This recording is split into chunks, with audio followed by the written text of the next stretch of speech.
let's get going. Oh. and in he goes. Do you want to go in there? All right. This is when I say he's mentally unstable, this is what I mean.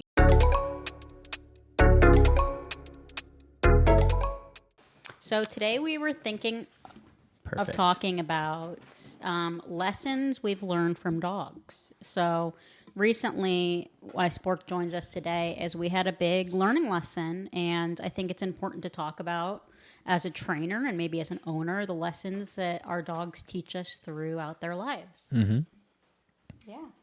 Yeah, it's good to gain experience from other trainers, but you really do have a lot of those moments of working with certain dogs, whether it's your own or clients' dogs, that really kind of shift your mindset on either how to approach something differently or how to just completely change, your techniques or anything. And it forces you sometimes to find creative solutions and really refine what is going wrong and problem solve. Yeah. Yeah. And because we see so many different types of dogs too, right? Whether it's age difference or temperament difference, excitement as opposed to aggression, anxiety, whatever it may be. So depending on those situations, you really do have to kind of change that mindset, like you were saying. Sorry. You done over there? She's so cute. So recently we'll go into a little bit of an example with a personal dog, and then we can talk about maybe some experiences we've had with client dogs. But as we know, my dog Spork here, he's just genetically a little bit unstable. He has a very scared personality, and he's very susceptible to fear. So, of course, we were walking at my local park, and out of nowhere, a softball comes and nails him. And it was a scary experience. He jumped back. In the moment, I had to use a lot of leash pressure to keep him from running away. And ever since that experience with him getting hit by a softball, it completely threw us into huge regression in our training. And he was to the point where he wouldn't walk. Any step that he took, he was flailing, screaming on the ground. And he had a huge negative reaction. So we went backwards with all the progress we had made in the last 4 years of his life. Yeah. Walks weren't fun for him anymore. He wasn't enjoying himself. He was absolutely petrified. It was pretty sad. And it's a hard thing to handle too, obviously for him, but even for you too, that you've had this progress over such a long period of time. Yeah. And then something as dramatic as this can set you so far back. I feel like to a lot of clients or a lot of owners that don't have the experience you do, it could really be detrimental in that situation of well, now what do we do? Do we have to spend another 4 years to get him back to this point? So. Yeah. And to clarify, I've had him for 4 years, and he had extreme resistance of anything around his neck. He was extremely scared of it. So we worked through that pretty quickly, and we started prong and e-collar work. But recently, after the softball hit him, again, huge regression. I was literally having people come up to me at the park, and they were like, "Is your dog okay?" Because he was just, his squeal is ear piercing and screaming, and nothing was happening. There was no corrections happening.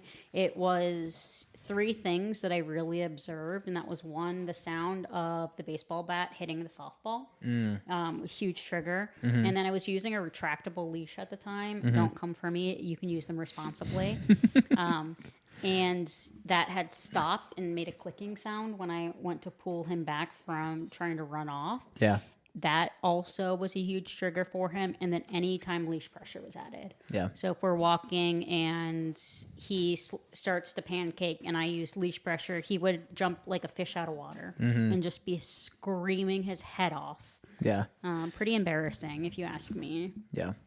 And we know a lot of clients have to deal with that too. Yes. Just vocal dogs in general, regardless of the size or the breed or whatever, that can be a very hard emotional thing to handle. Yeah. Whether it's just something like that where you're simply just trying to walk or giving a correction and having to open that communication and them just flailing around and being a little dramatic sometimes. Yes.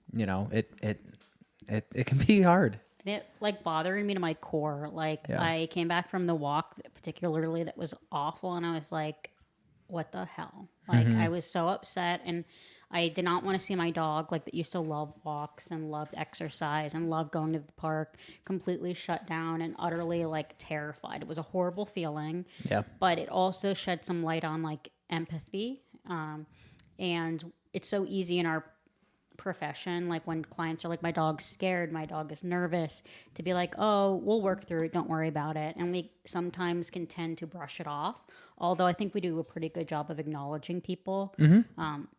But in that particular moment, I was like, I can't brush this off. Yeah. You know, I don't feel good about the way that he's acting.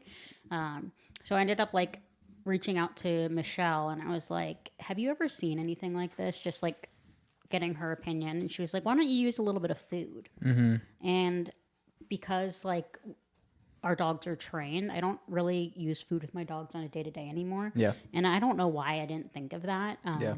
But certainly we went out and used food, and we reconditioned the baseball bat sound with food on the ground, reconditioned the clicking of the retractable leash, and reconditioned leash pressure. And he, by the end of it, was back to normal. Yeah. He was loving the walk. He was looking for food.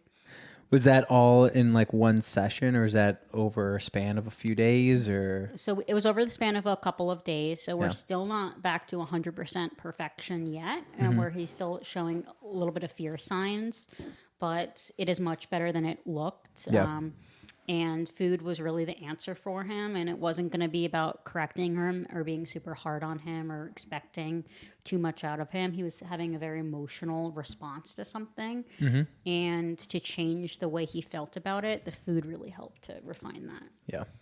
And I think it's another good thing to kind of point out too, that it's like your dogs are who they are, you know, Yes. to an extent. So it's like Spork is always going to be kind of a little on edge, but you've done so much good work that you've been able to build such confidence to reduce it. So then a traumatic thing like this, it kind of resets that. Yes. So it's something where, like, again, you have clients that something happens years down the road, and it's just a matter of kind of like, all right, more mindset for yourself of like, let's reconvene, you know, do a little reset, kind of reschedule, restructure kind of how things are going, so that we can kind of get them on track back as soon as possible, you know? It's like having a setback that people do, like whether they get charged by an off-leash dog, their dog gets into a fight, something happens traumatic, and they can really reel a couple of weeks later with their dog not only being affected, but I was certainly affected too. Yeah. Because it was so embarrassing and so isolating. Like, I'm a dog trainer, and I couldn't make my dog walk on a leash for like a good week. It felt really awful. Right? Yeah, and kind of back to the point, like you were saying, with like, you know, we tell clients, you know, it can be worked on, and we can help work through certain things, building confidence and stuff. If someone were to come up to you at the park that day or something, be like, it's fine, you just have to work with them again, and like it'll be fine, you'd be like, fuck off. I know. Yeah. So it's Even, good for us as trainers, especially, to have those kind of you know, experiences personally with our own dogs, so that we have a way of relating, you know? I think that's where the benefit of us comes into play, is that our dogs are not perfect, you know? Just because we are dog trainers, we debatably struggle more so, especially with like, you know, David's dogs and Michelle's dogs just being a little bit more high end, you know, with the Malinois and stuff, that, you know, it does take a little bit more practice. Yes. Yeah. And it can be like really eye-opening to have experiences with your own dog, because for the most part, I don't have daily issues with my dog. I almost never struggle with their behavior. We're not living in this state where they're just controlling the household. I run a pretty tight ship. I have everybody function really well. So when we had this major setback with him, I was like, how can I fix this? Like, and how can I be more empathetic to clients that are going through this as well? Yep. I mean, yeah, with my personal, like with my dog Sully, it's something that I would definitely admit that I was a little like ignorant at the beginning of things because I trained him so young.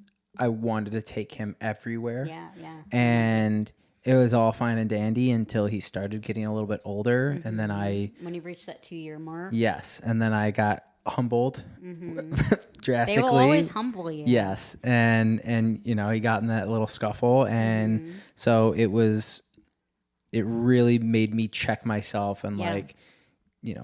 I remember that too. Yeah. Like your whole life with him changed after that little incident. And it just sometimes takes those little incidents to show us, what we have to change in our lives. And luckily, because we're in this world, we can adjust to that pretty quickly. Yes.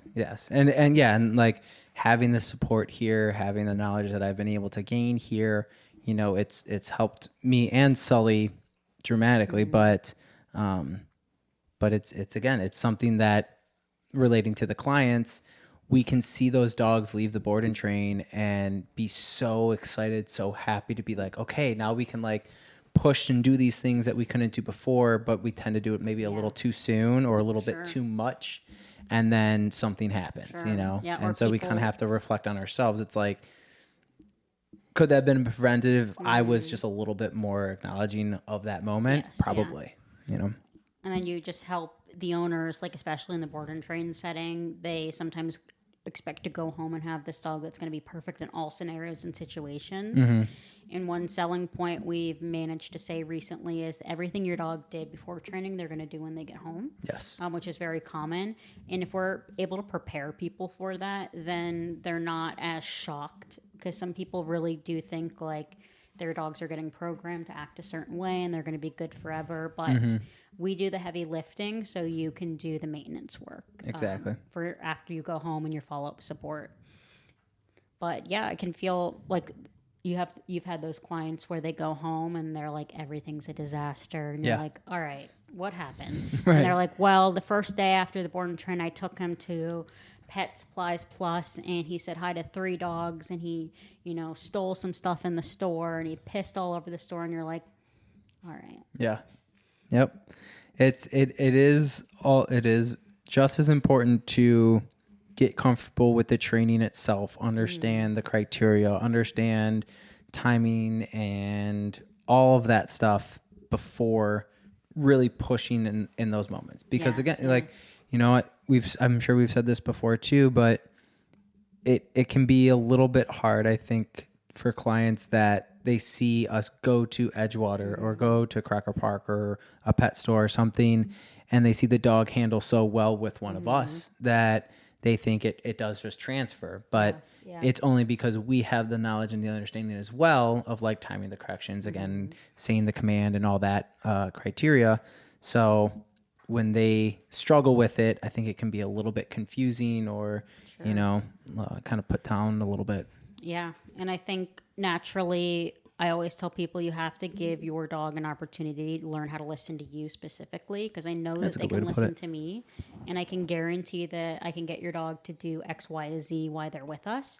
But I can't guarantee that once you go home, your dog is going to listen to you if you're not repeatedly putting in the work to have them start to look at you a little bit different. It goes beyond bed stays and sit stays and come and down. And it's like you have to change how your dog views you. And that can be really hard for some people to start correcting. And what's one of the most common issues we get is people go home and they're like, well, we don't go above a 10 because we can't go above a level 10. And then they're just shooting themselves in the foot and ending up like nagging the crap out of their dog so much more. So it does take like a lot of coaching, and people want to shit on board and trains all the time and be like, they're just not as good as private lessons or people that don't do them. But I think board and trains can almost be more helpful in the end, like getting people really the results that they want in a month period. Yeah. So we're doing all the heavy lifting, like I said. Yeah. It and then to the point of like kind of how Sully has kind of changed my mindset with training and stuff. I've obviously had a lot of different kind of dogs, and a couple situations that stand out to me the most that I feel like it's the dog itself kind of helped me reflect on how handling stuff is more with the like more aggressive, reactive, or anxious dogs.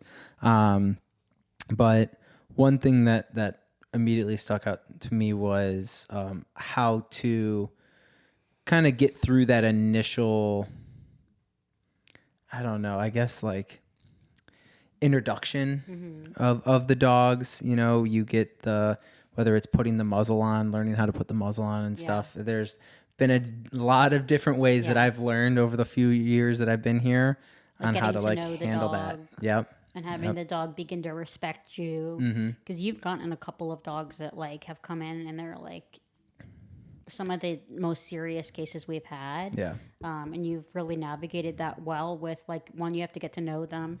And I know that any dog that goes to you, like at first they're like standoffish, but I know that they're going to end up loving you. Yeah. And you build this like beautiful relationship with your dogs and like they end up loving you. Yeah. And when you walk through maybe the door, a little they're too like, much sometimes. Seamus! Yeah.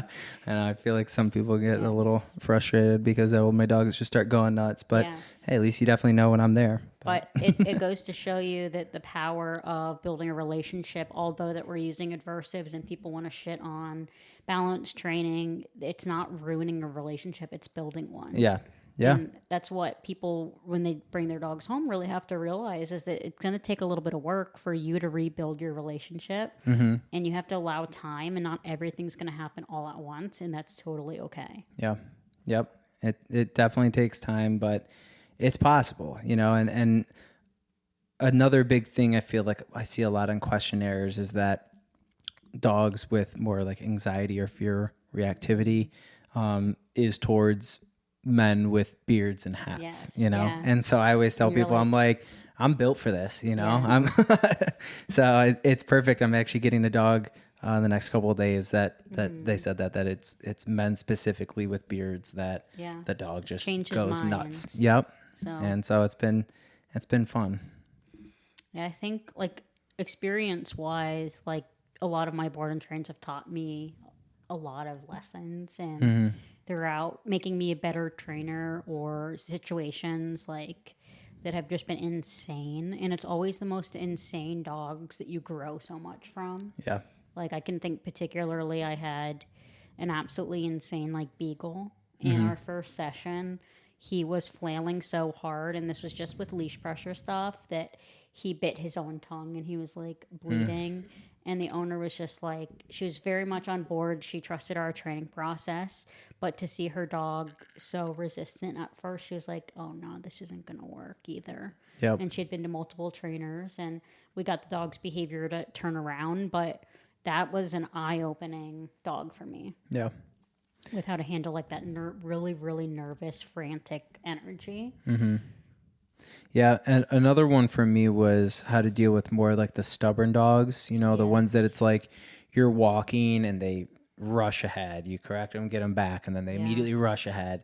I feel like that's been one thing for me, is kind of just having the patience. There's been a lot of dogs where it's like I've really learned for myself to kind of like take that deep breath, you know, if you need to pull off off the path and like take a minute, you know, and just kind of like gather your thoughts, because again, it can be very frustrating and embarrassing when it's just like, you know, you're constantly playing this tug of war game with your dog, you know? Yeah, it does take patience, because even from like one session, like when we start with our dogs, and then as a trainer, sometimes you have those sessions, you're like, am I built for this? Like you go out of them and you're like, what progress did I make in that session? Yeah. And although it could be really minimal, you have to look at what was successful, and you have to have something that was successful. And then you can kind of get in your head, if you're anything like me, and be like, what am I doing wrong? I suck as a trainer. And then you go back to repeat the session. You're like, that was 50% better. Yeah. Yep. And you just have to realize, like, you have to trust the process, and you have to be able to problem solve if you need to. And really, like, again, patience is everything in this industry. Yeah. Not getting super emotional. Yeah. I always like to, and I tell clients this too when they're practicing at home, but I always like to end on like a high note for myself and for the dogs, let them end on a successful note so that they can end positively, but only for also for my own like mindset, that it's like, I want to end this knowing that like whatever we've had to push through that session, we at least took a step in the right direction. Yes. Yeah. And that the client is feeling good about the process as well. So sometimes if we have we just had a really intense case where two dogs were fighting and the fight sent one of the owners to the ambulance or to the hospital through the ambulance, and she had to get like stitches, and it was super traumatic. And she was very much living with that trauma. So when we got the dogs home, instead of focusing on like everything we did in our program, I said, I want you to focus on behavioral corrections, like correcting barking and things that could incite a dog fight, and then bed stays. And you make the goal super simple for them and be like, we're going to get to everything else. But just for this week, I want you to get good at one thing. And then giving them that smaller goal can really help them. Yeah. And I think in lessons, like Michelle does a really good job of like making sure her clients have a good homework every week. Yeah. Yeah. And that is kind of the trick too, from the trainer perspective, is like setting reasonable, well, I guess from the owners too, but like setting reasonable goals, and having that mindset of like, your dog will not be fully trained in a week, even if you drill it every single day, it's not, you're not going to check all your boxes off in a week, And there's so many hiccups along the way, and like people have to get comfortable with a lot of new things. And I was working with those fighting dogs, and the owner was like, he's like, the dogs are doing great. He's like, I'm still learning what to do. I'm still being trained what to do. And he's like, I find myself messing up the word sometimes. So we've been working together quite often, and I've been helping like correct some of that. And he's made a lot of progress. And you can really see when people love their dogs and they're very committed to bettering the lives of their dogs. Yeah. And it's always such a joy, to really be a part of their journey with their pups. I love people that like love their dogs appropriately. Yeah.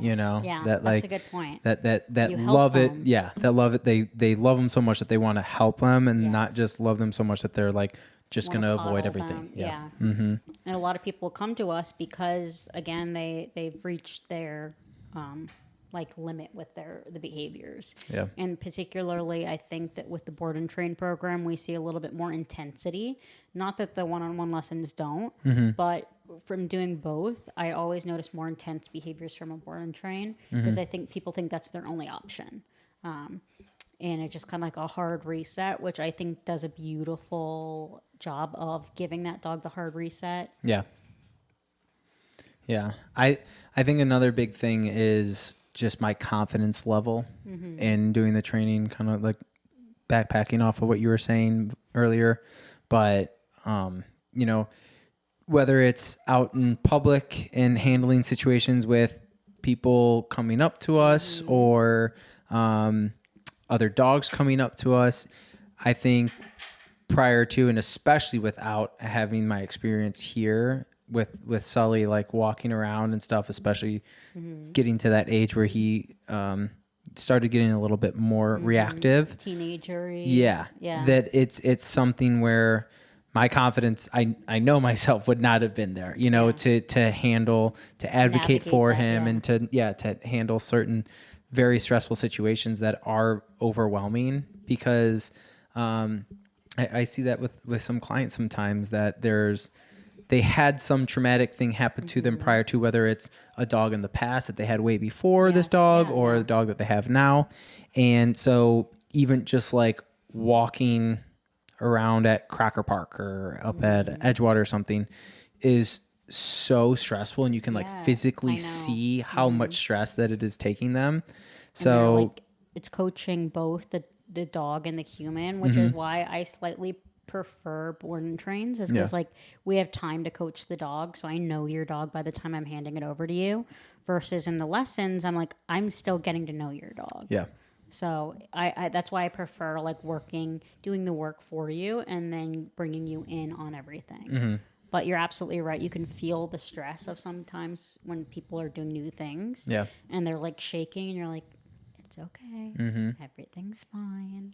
And I still get like that sometimes with Sully, you know, like if we're up at the park and an off leash dog comes up, we know the dangers of it. Yeah, you've seen it happen. Yeah, exactly. And again, like not even like Sully's scruffle, it wasn't that bad. Like no one got hurt. He didn't get hurt or anything like that. But I've seen other dogs, and that's been really scary.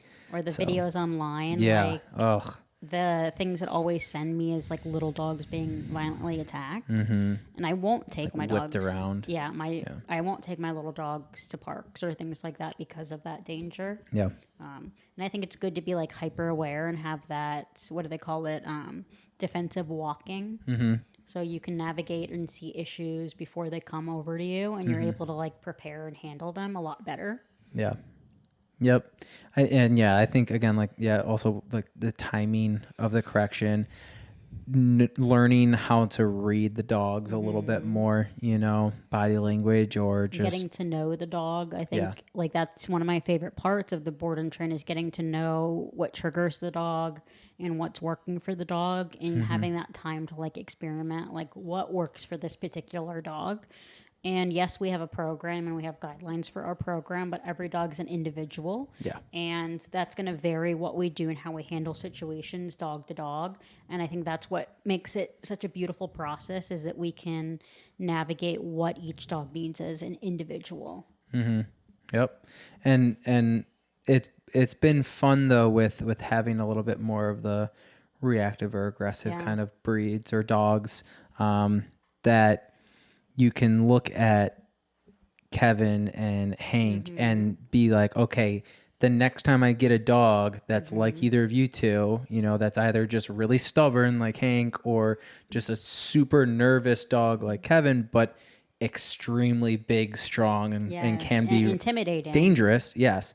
It's something that using those two as examples of kind of just something you have in the back of your mind. It's learning like, okay. lessons. Yep. Like, what could I do better next time? How did I handle this? Yep. What did I do incorrectly? What can I do to make less conflict with these dogs that already have so much conflict? Yeah. And conflict's unavoidable. Yeah. And that was Kevin. It was just like he had it in him to just be a good boy, just ginormous. but he's just a big scaredy cat, but also a King Corso that like over 100-pound King Corso that if you scared him, he could hurt you. You know, and he would. Yeah. We have a dog in right now that I'm absolutely in love with, and it's Milo.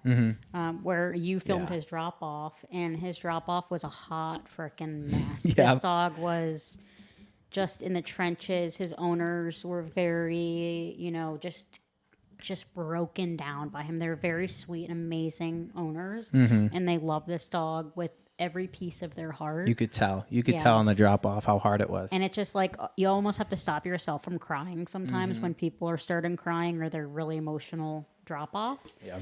But I know, like, fast forward to how your pickup is going to be, and although we have a hard drop off, I can assure you that your pickup is going to be happy. Yeah. And we're going to make so much progress. And with Milo in particular, one thing we did differently is I held off on using any e-collar for the first 2 weeks. And I think just this last week we started e-collar for some things, and that was able to build his confidence. And he just did absolutely fantastic. Yeah. And he had we shaped everything with a prong. He has a very good understanding of everything. And we're continuing to push him and, really refine the little details in the training. But I really like the way that we handled things with him. Yeah, I do too. I mean, he looks amazing, and you can and I know I've told you this too recently, but how much he's come out of his shell. Yes. It's like you were saying, the board and train, getting to know the dog. You can see why these owners loved him so much, and why it's so frustrating and hard for them to get to let him stay here for 4 weeks is because I'm sure at home he's how he is here. He rolls over, he wants belly rubs, he's just over and wants to hang out, but it was just so much more struggle with the other stuff that you've been able to work through. That's hopefully now Yes. the good shines more than the bad. And the intensity of his behaviors were probably tenfold in the comfort of his own home. And he was like lunging at people, barking at people. He was a very Another scary big boy. dog. Yeah. And he's a big dog that could do some damage to you if he wanted to. And we ended up like really focusing on one. He's extremely insecure. And my first step with him was just to build that confidence up and then start correcting the things via prong that we don't want to see, and getting him into a mindset that was like really trusting me. And then from there we can like take care of any of the remaining little holes in his training. Yep. Yeah. And I think that's why like there is so much information out there with dog training, and not all of it good, but it's because every dog is truly different, you know? And yeah, you can remember, okay, this dog is similar to a dog in the past, but even so, the size might be different. There might be other triggers that were different than the last dog and stuff like that. Where you kind of have to kind of bring all of that together, you know? And although like one thing that I see other trainers do, the more that you talk to other trainers, is like they make things really confusing. And it's not that we change what we're doing with each dog. Like we're pretty much doing the same thing, communicating in the same way, but it's the approach that you take. Oh my gosh. That scared me.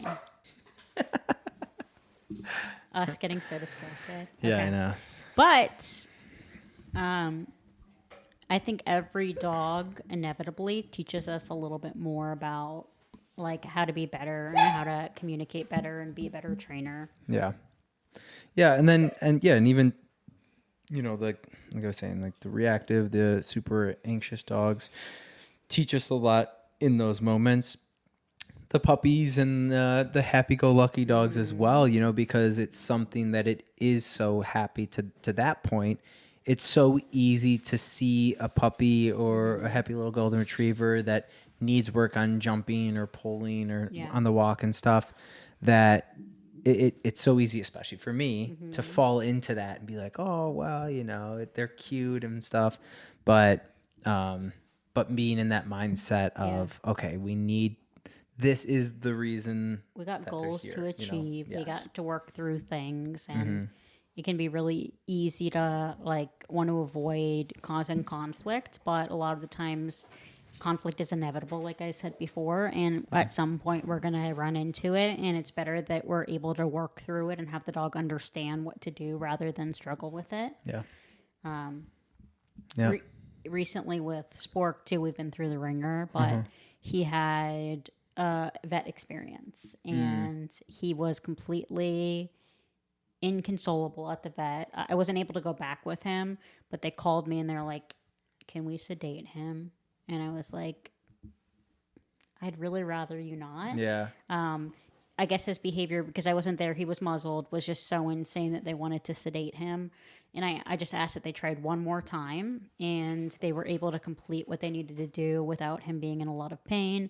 But it's definitely something that was like, okay, I need to work through handling things. That's my life lesson with him. Yeah, just doing those like touching the paws and stuff like that, because I know his one leg is really sensitive, right? Yes, he has a former broken leg. And he's just an odd dog. Like, he's an odd guy. You can be like, he's like a cat. Like, you'll be touching him, and then all of a sudden, he's just I'm done. Out. But I never pet him this much, so he's just loving it. Get some mom time. Do you have any other dogs that you've worked with that like you can think of that are you're like, wow, that really impacted me? Yeah.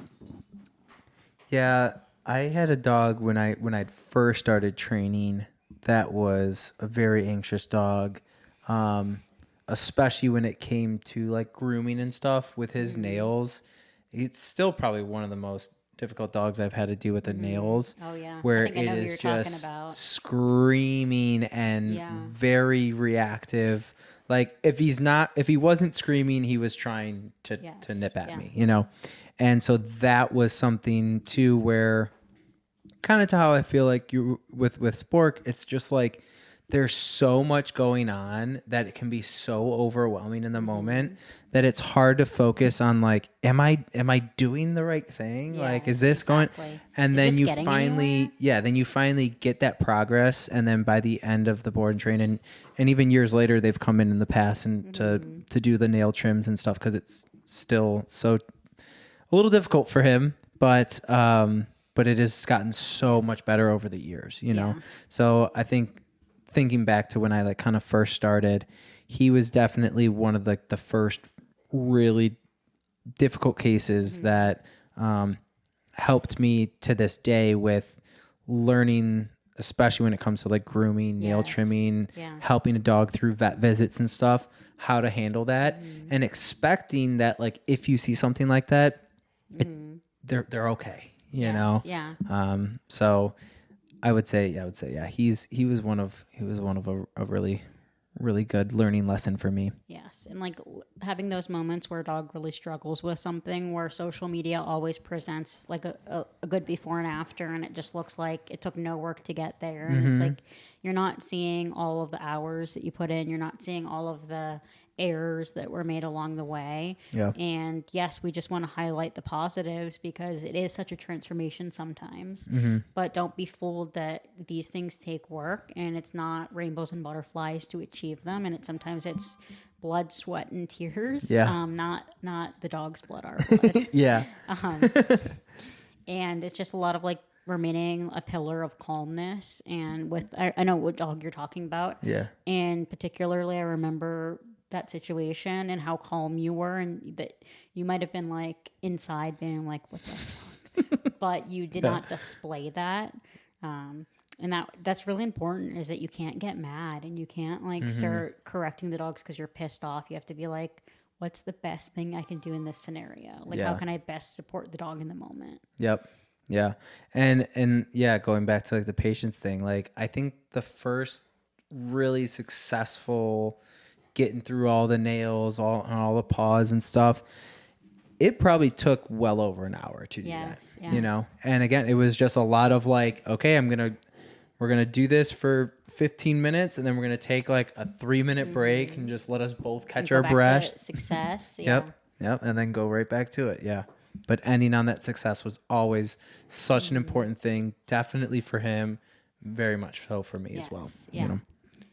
Yeah. It's good learning lessons to like really start to navigate. Like one thing that we did within the past like 2 years in our board and train program is immediately I started doing like nails, handling stuff within the first couple of days, just to gauge how the dog was doing with those things. Because as a younger trainer, sometimes I would skip over those things and wait until the last week to do nails, bath, and then you realize all the issues you have. Yeah. And then you're like, I need to have worked on this 2 weeks ago. Yeah. So That's a good point to make too, because it's something that when they're coming here for other issues like the reactivity or pulling on the leash or whatever it may be, socialization, the grooming, nail trims, vet visit stuff can kind of go on the back burner sometimes because you have to prioritize the big stuff, right? The stuff that they're going to want to go on the walk every day and do all this stuff. But that was another good learning lesson of that. They're going to be going on these walks every day. They're going to practice this thing every single day. What they're not going to practice is the 2 times out of the year that they have to go to the vet visit, or the couple times a year that they're going to have to go to the grooming. So it is actually more important to prioritize those things earlier so that you have more repetition to work through the dog with it. Because if they're only getting 2 times a year to work through things, it's never going to get worked through in their life. You know what I mean? So it's something that you do have to like do it more often, like you're going on those walks, to really give them that repetition. yes. You know? Yeah. And sometimes people don't really, not that they're doing it intentionally, but they don't really give us all the information sometimes. And the questionnaire is helpful. And that's why I like to sit and talk to the owners at drop off and really be like, why are you here? Can you go over with me your paperwork?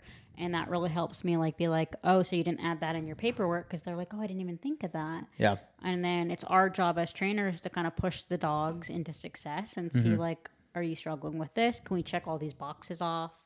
Can you do well in these scenarios? I think the dog that you just had for your 1 week tune up that you had me do some vet stuff with, like pretending to be the vet, and I approached the dog and you were like, he's probably going to try to bite you.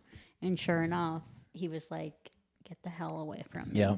And then he realized, like, one, you were going to hold him accountable for that, and two, I wasn't going away. Yeah. And a lot of the times I think vets jump back and they're like, we have to sedate. We have to sedate the dog. Yep. And I get, like, the vets have their schedule. They have their rotation of dogs. They need to get as many dogs in as they can throughout the day.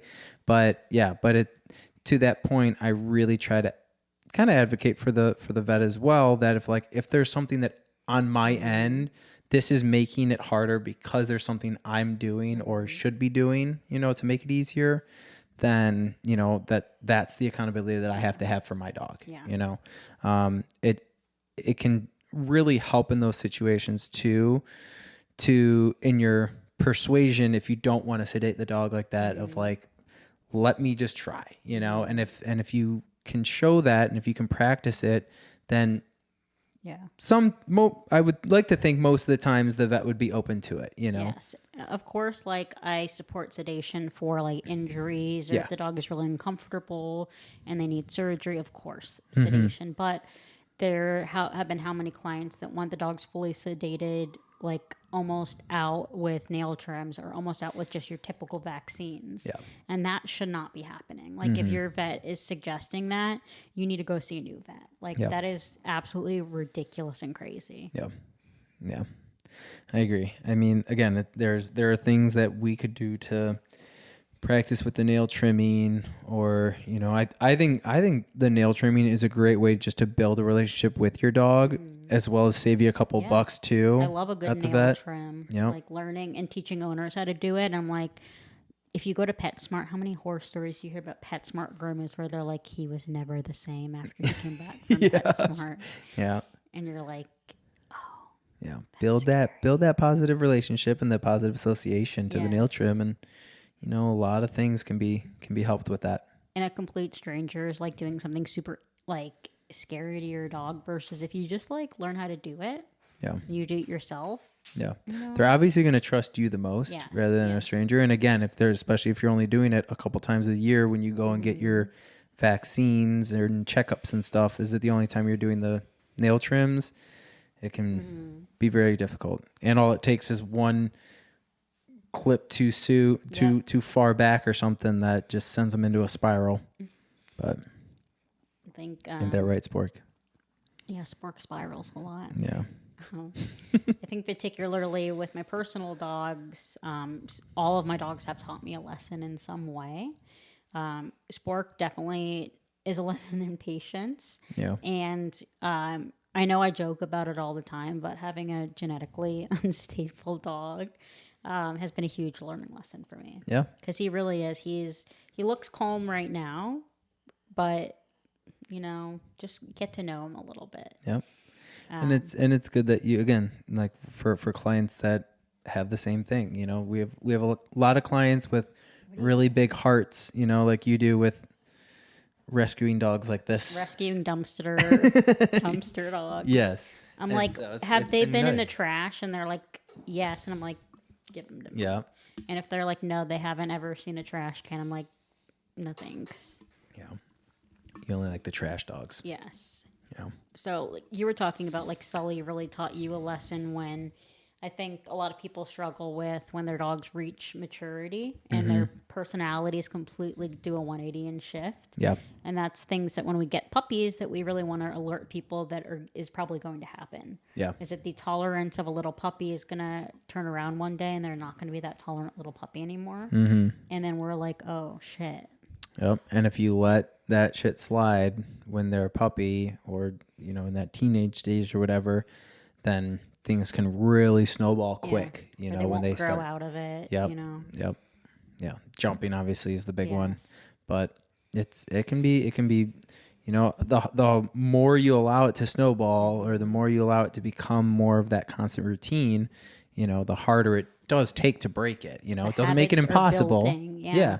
But it makes the habit harder. Yeah. And habits are strong. Mm-hmm. We're all about breaking habits here, but we also want to look at building habits when we're looking at puppies. And Exactly. some of the board and trains is like, yes, I want to break the bad stuff, but I want to also give you positive feedback. Yeah. Yeah. And give you sort of an alternative to it, you know? But yeah. Yeah. We've learned a lot from these dogs and we'll continue to, you know, that is the fun thing about the dog training is that like every dog, because it's different, you have an opportunity to continue to learn, you know, to build onto that stuff.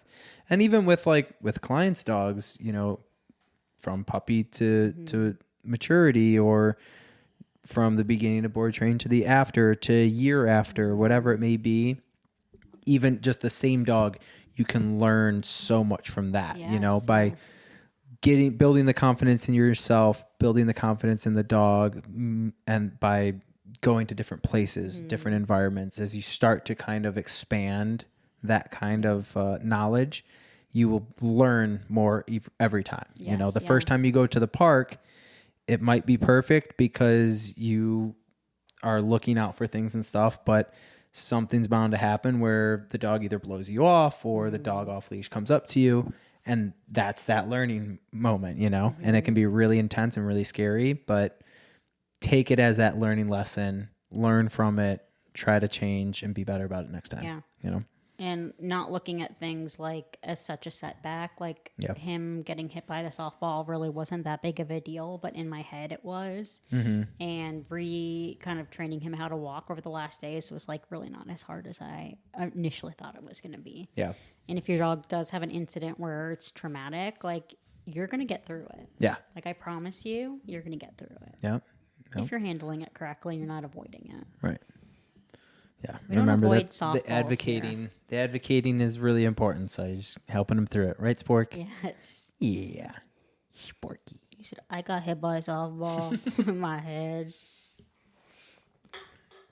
Do you ever wonder, like, if you didn't have your dog, what kind of life they would have without you? Like, what would you do? Because I've been really patient with you, honestly. Yeah. I don't know, Spork. I think you should be pretty lucky. What are some learning lessons that you have learned either owning a difficult dog, having a difficult dog, or being a trainer? Because we always like to hear about your stories. Yeah. We like hearing the good things too. Yes. The good things, the bad things, the struggles, all of it is part of being a dog trainer. If you are a dog trainer in this industry and then struggling with your own dog, that's just part of owning a dog. It's not supposed to be perfect and happy all the time, but it shouldn't be miserable. No. Right? Yeah. Right, Spork. He wants to say hi to me so bad. Stop. I know. We'll say hi. We'll say hi when we get off. All right. All right. I don't know. I mean, is there anything else? No, I don't think so. Everything covered for today. Let us know if you have any topic ideas. Next week we'll be back as a trio. Yes. So, yeah. All righty. Bye.